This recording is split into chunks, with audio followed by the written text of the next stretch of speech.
Hi guys, I'm Jitendra again from DomainX. So today I'm with a big time domainer and one of the biggest blog in the domain industry, DNjournal owner, Ron Jackson. So Ron, just share your story about this. How did you start with this domain name industry? Yep. First, thank you for having me on. I appreciate that. I just noticed there are two of me here. They got a guy back here, and actually, I think the guy back here looks better from that side, much more handsome. Okay. But anyhow, my story's kind of, I think, interesting to people because I came to domaining after being in two totally different fields. Totally different field, okay. Yeah, and I think it probably is true of a lot of people in the business because it's a relatively new business to start Relatively with. new business, But I actually started out all the way back to when I was a teenager. I was a broadcaster. I started. At what age did you started this? After I got out of high school, I went to a one-year broadcasting school. And because back in those days, the colleges didn't have broadcasting programs in America. So they had specialty schools. You'd go learn for a year. So my first job was at 18 as a radio DJ. Radio DJ, you were there? Yeah. So I did radio for 1 year, and then I was drafted into the Army. This is back in the days of the Vietnam War. Right. But fortunately, instead of making me a soldier, the Army made me an Army broadcaster, so I got to learn more. So Broadcast, okay, that's good. So I did that, and then I went back to after the Army, back to my original radio station. And then I decided that I wanted to be on TV instead of in radio because in America, your arm will go down there, but in America, the television stations paid more money than radio. So at that time I was living in the Midwestern part of the United States, Ohio, and I found down in Florida a company starting a new TV station. I said I want to break in TV and I'll come down. They paid very low wages in Florida because they want to pay you with sunshine, is what they call it. Because of the climate. So I went to Florida, became a TV sportscaster. Got a 20-year career doing that. 20 years you spent in this broadcasting. In television, right? And then, but in the back of my mind, my first love was always music, which is why I started as a radio DJ. So a dream I had was to have a record store. So I started record stores while I was still doing TV. And then what happened is our TV station got purchased in some big junk bond deal. They went bankrupt and they started laying people off. And I was, at that time, I'm about 40, and I still had my job, but it was only a matter of time they were going to get to me. So I said, this would be a good time to start my own business. I started record stores. So for 12 years, I had brick and mortar record stores. And that's the old vinyl disc, and then later CDs came in. So I did that for 12 years. Then the internet came along and killed all of the music stores because now kids are downloading music. They are not buying this. Exactly. They'll get it from iTunes. The torrent site. Right. And on top of that, a second problem was CD burners came in. So a kid could go buy one CD and burn a copy for and they all just of his sell friends, it to all your friends. or give it to all the friends. So all of a sudden, all the record store sales plummeted. And now here I am. I'm 52 years old at that time. And I have to start a whole new career. It's too late to go back to TV because that's a young person's business, pretty much. And I really didn't know what I was going to do. The only thing that stuck in my mind was in the last few years of the record store business, we had started a website at musicparadise.com. So I bought my first domain name. When the stores closed, the only thing of any value left was the domain name. Because traffic was coming to that from having been online for years. So I'm looking at that, trying to figure out what I do next, and I said the one thing I know, I have to go on the internet because the internet's killing everything else. The other thing I knew is that the domain name was the only thing left of value. So I started thinking, okay, what can I do on the internet? What kind of job? As I'm thinking about that, I started looking for domain names that I might be able to use. I'm not thinking of a domain name to sell, but what would match a website about a subject I might want to go into business on. So I'm researching domain names for that purpose. And when I'm doing this, I stumbled upon DNforum.com. And they're talking about buying and selling domains. Not building a website, but just the name is worth money. You can have a bunch of names and sell them. And I thought, that's amazing. You can own the right to a word. All over the world, you own the right to that word in .com or whatever extension .in or whatever it may be. So I thought it was so fascinating, that I started buying domains to resell. But like a lot of newcomers, we're now in 2002. I didn't sell anything because I didn't know what I was doing. Most people think that domaining is very easy. You just buy some domains, you sell some domains. It's not easy. But it's like almost like going to college for a couple of years. You have to learn what words are valuable as domain names. Why would someone want to pay you money for that? Yeah. There's a long learning curve. Who are the potential customers? How do you sell them? You need to master this domain. Exactly. And so I went through a whole process of learning, and my wife's getting really uneasy because I'm spending all this money on domains. I'm selling nothing. So she told people we were going to end up living in a cardboard box. But she stayed with me. And when I did learn how it worked, I started making sales. And I go, wow, this is really interesting. So you get better at it, just like anything really. The more you do it, the more you learn, the better you get. So the thing that led to DNjournal, though, is I started as a domain investor, and I'm hungry for information because I realized how much I didn't know after a while. So I'm looking around, nobody's writing about the domain business. So I said, well, I was a journalist most of my life. I'll start a magazine, and I'll be the first one. So I started DNjournal.com, and initially I meant it only to be a way to network with the old established guys, so they would tell me some of their secrets, because you appeal to people's ego in a way. I'll do a story about you, and they, well, that's great. Then they tell you things. Interaction, this is networking with the right people. Exactly. So I learned from them, and that's all I thought it would be, a way to network and learn. And if other people find it of interest, good. But what happens is after about 6 months, we started that New Year's Day, it'd be January 1, 2003. Later that year, CDO's, a German company, got in touch with me and said, we want to put an advertisement on your website. And how much would it be? And I never thought anyone, I didn't know because I didn't think anyone would want to do that. So I said, I'll let you know tomorrow. I'm busy today, and I'll get the media kit over to you tomorrow. So that night I'm saying, oh, what do I do here? And I just come up with a number, and I wrote the guy the next day, here's how much an ad would be. And he wrote me back, and he said, are you sure this is right? And I'm thinking, oh no, I asked for too much money.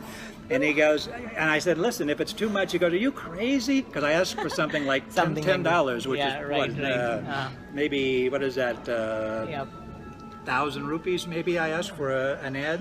So 1,000 rupees, so he says, no, don't tell anyone I told you this.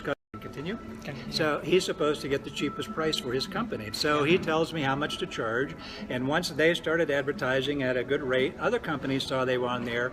So as your business builds up, new advertisers come on, I could spend first a quarter of my time on DNjournal and the rest on domain investing. Then it was half on DNjournal, half on buying and selling.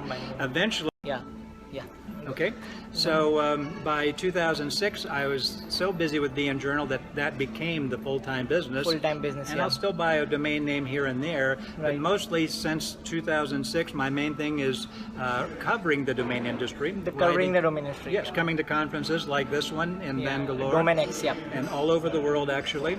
And I write about the most successful people in the business, so you can see how they've made their money. And through domains? And mostly, almost entirely about domains. They're guys who've become very successful. Some have made millions of dollars. So I'll tell their entire life story, how they got to that point. And we'll write about companies, and we have a weekly report on what domains sold that week and for how much, so you can get an idea of values. So that's how DNjournal came about, and that's how years after 15 years ago, I'm closing a store and out of business, and now here we are today, sitting halfway around the world, covering an entirely different business. And that's what a domain name in the internet can do for you. And as a professional blogger, you know too, the power of the internet that puts in your hands. You can take your own destiny into your own hands and can do very well with it. So what kind of suggestion that you would like to give to newbies who wants to enter into this domain business? Well, any suggestions you want? Well, the main thing I think is that you shouldn't just dive in. That's the mistake I made, and to this day it's the mistake that I see most newcomers make. You think that it looks easy. Maybe you see an advertisement, and someone who's advertising something wants to sell you something. It doesn't necessarily mean it's something good.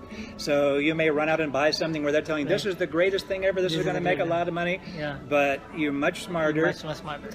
Time is on your side. Just go in there slowly, read as much as you can read the professional blogs, read DNjournal, Go there are domain forums like where I learned, ask questions, and go in slowly. Just invest a little bit of money at a time, see if that's working for you, and don't go in whole hog, because I've seen so many people lose everything and then they're in and out, and their capital's gone, and it's too late.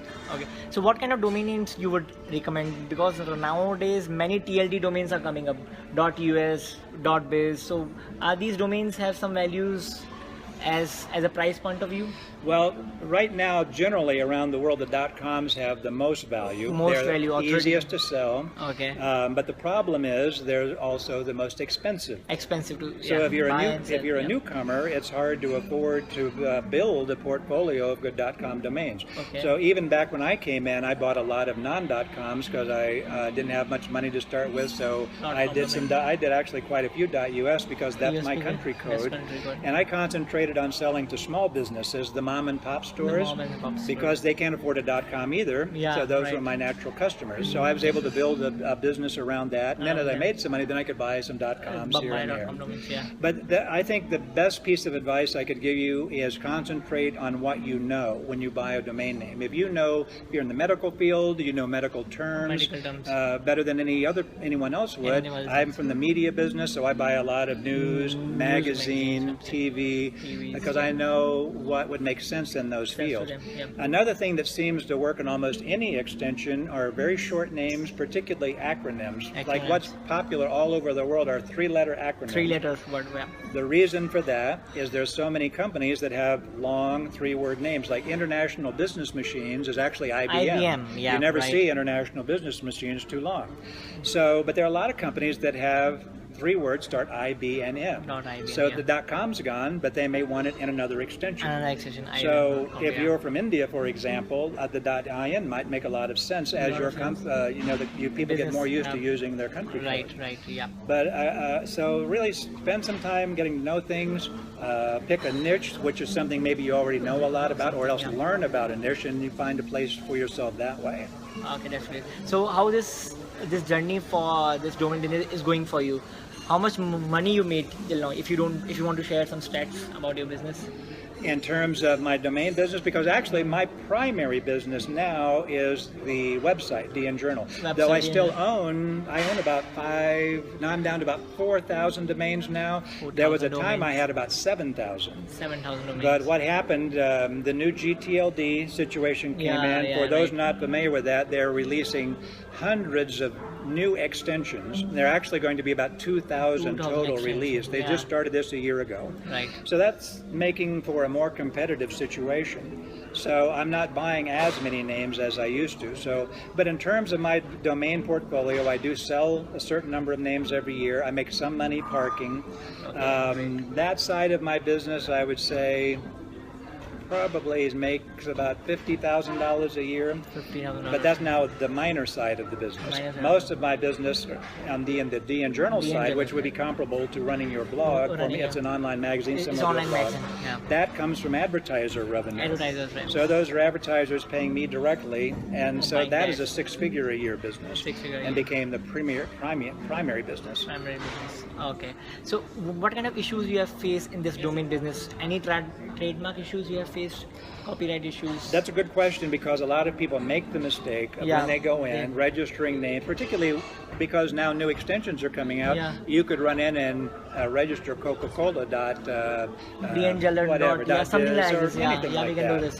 But if it's a trademark term, instead of being an asset to you that you can sell, it's probably going to get you in trouble.